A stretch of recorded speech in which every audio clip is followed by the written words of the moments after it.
بعض جگہوں پہ بعض لوگ بڑے تیز ہوتے ہیں، یعنی ان سے آپ کی ملاقات ہوتی ہے تو بندے کو محسوس ہوتا ہے کہ یار اسے تو پہلے ہی ساری باتوں کا پتہ ہے، اور کئی دفعہ ان سے ملنے کے بعد احساس ہوتا ہے کہ یار اس سے تو تھوڑا سیکھ ہی لیتے تو بہتر تھا، یہ تو بات بڑی آگے نکل گئی۔ سارا پتہ ہوتا ہے، باشعور ہوتے ہیں، لیکن ڈر آتا ہے اللہ سے۔ اتنا باشعور آدمی، سمجھدار، پنچایت، پریا، لوگ، دین، دنیا سارا پتہ ہے، نماز کا ٹائم آ گیا تو وہ چھپتا پھرتا ہے، اس کی طبیعت پر بوجھ بن رہا ہے معاذ اللہ اللہ کے حضور حاضر ہونا، اسے خیر کا کام کرنا پڑ رہا ہے تو وہ ادھر ادھر نکلتا جا رہا ہے۔ تو سوال یہ ہے کہ پھر یہ شعور کا کیا مطلب رکھا ہوا ہے ہم نے؟ پھر اللہ سے دعا کرنے کی ضرورت نہیں۔ وہ حضرت عارف رومی رحمت اللہ تعالی علیہ فرمایا کرتے تھے بعض لوگوں کو رب سارا کچھ دیتا ہے، سجدے کی توفیق نہیں دیتا۔ اس کا مطلب یہ ہے کہ وہ کہتا ہے یہ سارا کچھ لے اور نکل جا، میرے گھر نہ آنا، رکھ سارا کچھ پاس۔ رب سے عافیت مانگی جائے، اس سے اس کا فضل مانگا جائے، اس سے اس کا کرم مانگا جائے۔ اللہ کے پیارے رسول صلی اللہ تعالی علیہ وآلہ وسلم اس عافیت مانگنے پر زور دیتے، توجہ دیتے۔ میں آپ کو صحیح بتاتا ہوں، رب نے اگر کسی بندے کو عافیت میں رکھا ہو نا تو حالات کیسے بھی برے چل رہے ہوں اس کا بگاڑ کچھ نہیں سکتے۔ اور اللہ تعالیٰ معاف کرے، 100 دفعہ خاکم بدہن، اگر کسی وقت اس کے کرم کی نگاہ پھر جائے تو پھر سارے اسباب سمیت بھی انسان اپنے پیروں پہ کھڑا نہیں رہ سکتا۔ اس سے جب تک طلب کرم نہیں ہوتا، طلب عافیت نہیں ہوتی، اس کی بارگاہ سے جب تک بندہ مومن پورا رجوع نہیں کرتا، یہ عافیت اتنی اعلیٰ چیز ہے کہ نبی پاک علیہ السلام نے فرمایا اذان اور اقامت کے درمیان جو وقت ہوتا ہے اس میں دعائیں رد نہیں ہوتی۔ دعا مانگا کرو گے تمہاری اللہ اپنے فضل سے قبول کر لے گا۔ عرض کی یا رسول اللہ کیا مانگے؟ تو فرمایا عافیت مانگو رب سے۔ حضرت انس بن مالک حدیث کے راوی ہیں رضی اللہ تعالیٰ عنہ، یہاں بھی فرمایا یہ عین قبولیت کا ٹائم ہے، اب اللہ سے عافیت مانگ لو، اس کی پناہ۔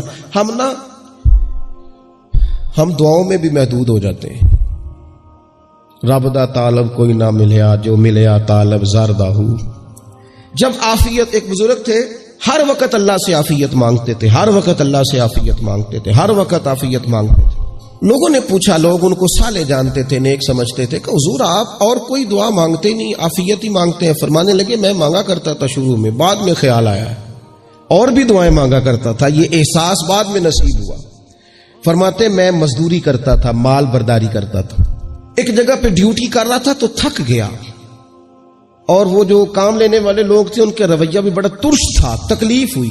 تو میں نے اپنے مالک کی بارگاہ میں عرض کی، مالک اگر 2 روٹی بغیر مجھے مشقت کے مل جائے دن میں تو تیری بارگاہ تو بڑی قریب ہے۔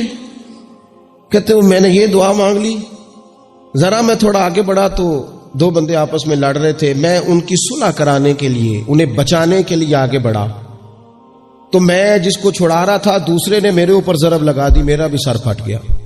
تھوڑی دیر کے بعد وہاں پولیس آ گئی، وہ تینوں کو لڑنے والا سمجھ کے اٹھا کے لے گئے، مجھے جیل ہو گئی۔ 2 روٹیاں بغیر مشقت کے روز ملنی شروع ہو گئی۔ دعا مانگی تھی نا کہ یا اللہ 2 روٹیاں مل جائے نا بغیر مشقت کے، کہتے ہیں وہ 2 روٹیاں روز ملتی، کوئی کام نہیں کرنا پڑتا تھا، پر جیل ہو گئی۔ فرماتے میں بڑا پریشان تھا، روز روٹیاں پابندی سے آتی اور بہترین آتی، کھانا ملتا۔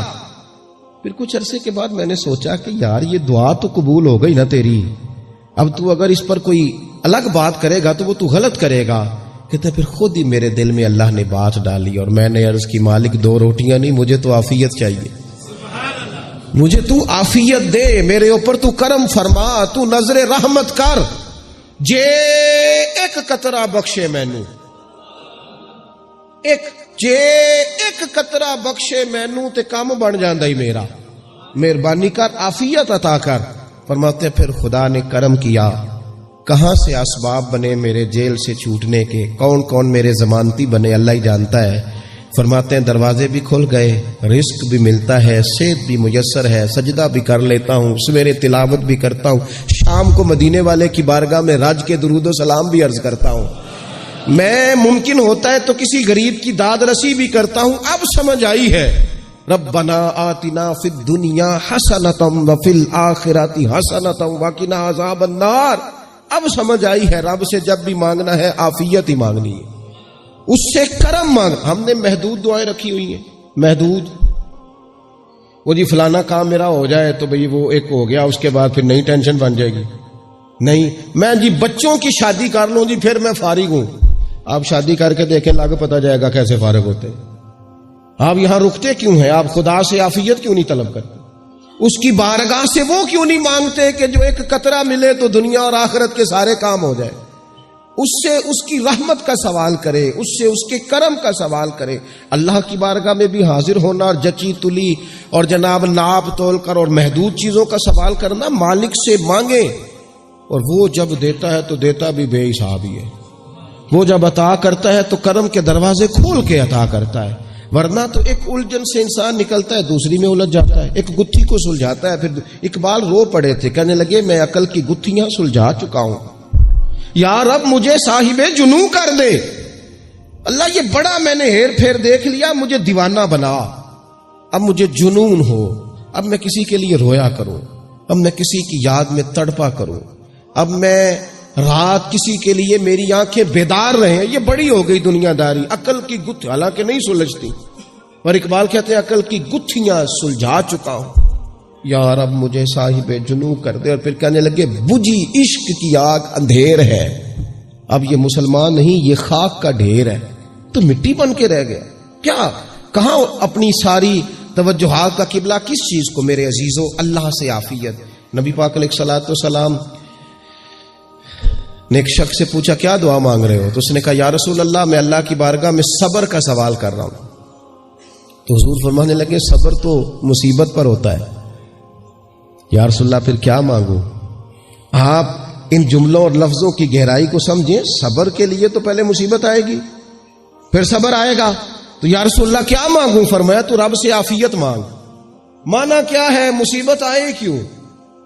اللہ تجھے اپنی حفاظت کے حصار میں لے لے. وہ وقت ہی کیوں آئے کہ جب تیری طبیعت الجھ جائے, جب تو پریشان ہو جائے, جب تو تو اللہ سے عافیت مانگنا.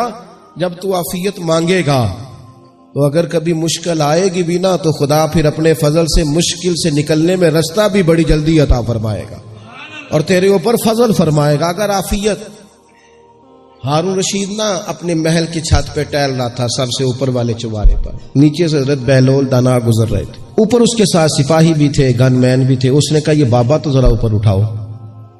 انہوں نے ایک ڈولی, ایک ٹوکری سمجھ لیں, اس کو رسیاں باندھ کے نیچے پھینکا. نیچے جو سپاہی تھے ان کو کہا کہ یہ بابا جی کو پکڑ کے اس میں بٹھاؤ. انہوں نے جبرن تھاما بابا جی کو, اس میں ڈالا. اوپر والوں نے کھینچ لیا. 2-3 منٹ لگے. ہارون رشید کے سامنے حضرت بہلول دانا پہنچ گئے تو تھوڑے ناراض بھی ہوئے کہ یہ کوئی طریقہ تو نہیں نہ بلانے کا. ملاقات ہوئی تو کہا کیوں بلایا؟ کہنے لگا ایک مسئلہ پوچھنا تھا. فرمانے لگے بادشاہ ہے نا, تیرے مسئلے پوچھنے کا بھی اپنا ہی انداز ہے, پوچھ مسئلہ. کہنے لگا بابا پوچھنا تھا کہ آپ اللہ تک کیسے پہنچے؟ حضرت بہلول دانا چپ کر گئے. 2-4 منٹ کے بعد کہنے لگے جس طرح ابھی زمین سے تیرے تک نہیں پہنچا, بالکل اسی طرح ہی پہنچ گیا اور رب کریم کی بارگاہ تک. اور وہ بھی جو اس نے کرم فرمایا ہے, ورنہ میں تو نہیں سمجھتا کہ میں پہنچ گیا. وہ بھی اگر تیری خوش گمانی ہے.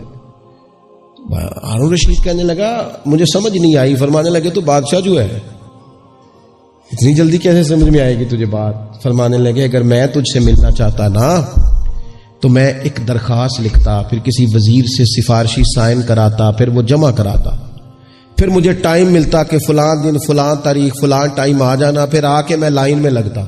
پھر بھی تو بادشاہ ہے, تیرا موڈ بنتا ملنے کا کہ نہ بنتا. جب میں چاہتا تو پتہ نہیں کتنا ٹائم لگ جاتا, جب تو نے چاہا ہے نا تو 1 منٹ بھی نہیں لگا. فرمانے لگے میں نے دعویٰ ہی نہیں کیا کہ میں جدوجہد کر کے پہنچوں گا, میں نے تو رب کی بارگاہ میں عاجزی کی ہے, پھر رب نے ہی کرم فرمایا ہے, اسی نے مہربانی کی ہے. مانا کہ محبت کے سفر میں ہر گام پہ 100 مشکل ہے, لیکن یہ سفر آسان بھی ہے. اگر ساتھ تمہارا ہو جائے, اس کے کرم کا ساتھ رہا ہے, اس سے عافیت مانگی ہے, اپنے آپ کو اس کے سپرد کیا ہے تو اس نے کرم کر دیا.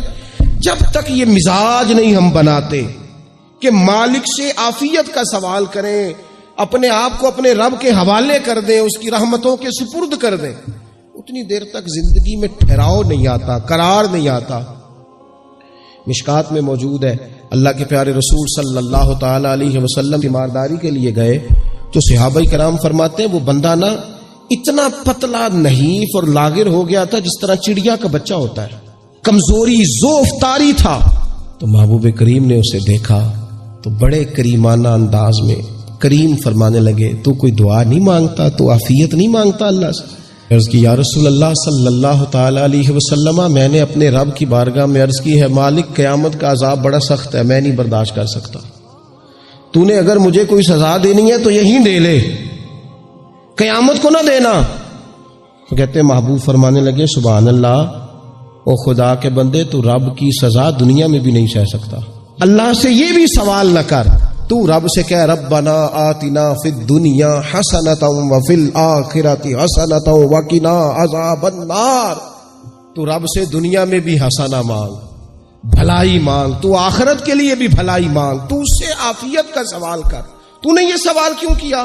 عرض کی یا رسول اللہ کرم ہو گیا ہے، مجھے سمجھ آ گئی، اب میں اسی طرح ہی کروں گا۔ عزیز دوستو، ہم کہاں سہ سکتے ہیں؟